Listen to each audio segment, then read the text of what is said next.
Bonjour Ronnie. Bonjour maman.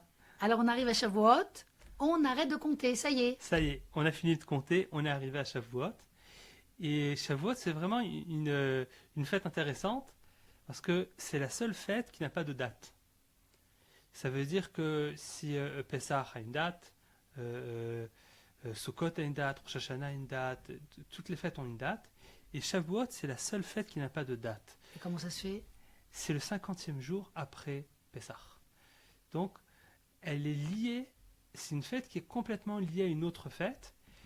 Aujourd'hui, ça tombe toujours à la même date parce que on a notre Loar Shana, Un calendrier qui a notre été calendrier, adapté, voilà, qui a été fixe. Oui, Mais au temps où le calendrier n'était pas fixe, où le Beth Din euh, euh, faisait Rosh Chodesh d'après la les vue témoignages, le oui. témoignage, après la vue de la lune, donc Shavuot pouvait tomber un jour avant, un jour après, et donc la date n'était pas fixe. Ok.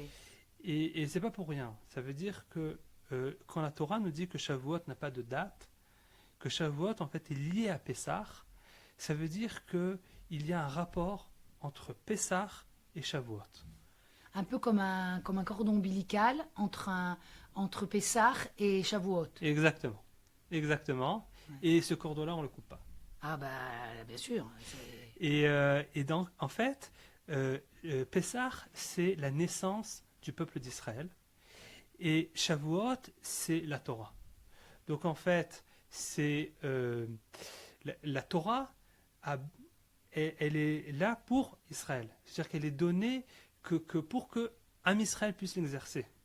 Et le peuple d'Israël est né, en fait, et a été libéré pour exercer la Torah. Donc en fait, la Torah et le peuple d'Israël sont attachés. Ils sont interdépendants l'un à l'autre. Oui, exactement. Et quand je dis le peuple d'Israël, c'est pas juste le peuple d'Israël en tant que personne, c'est le choix que Akadosh Baruch Hu a choisi le peuple d'Israël. Ça veut dire que c'est vrai qu'Akadosh Baruch Hu, le Midrash raconte que Akadosh Baruch Hu a proposé la Torah à tous les peuples Mhm. et ceux-là étaient meurtriers, ceux-là étaient voleurs, etc. Ils ne voulaient pas recevoir la Torah. Et Akadosh Baruch Hu à la fin l'a donnée au peuple d'Israël. Mais la Torah, euh, elle est là pour le peuple qui a été choisi par Dieu. C'est un peu Shavuot, c'est un peu la concrétisation de ce qu'on dit tous les jours dans Shema Israël quand on dit Bachar et amo Israël be'ahava. Exactement. C'est Exactement. ouais. Et le choix du peuple d'Israël, qu'en fait, la Torah, c'est vrai qu'elle a une vision pour le monde entier. Mais la Torah, elle est faite par Israël. Quand on dit tous les jours dans la Perkot à Torah, Asher Bachar Banu Mikol Ha'amim. Ouais. Il nous a C'est choisis de tous vraiment, les peuples. vraiment une élection, hein, Voilà. ok. Et Akadosh Baruch Hu nous a choisis pour exercer la Torah.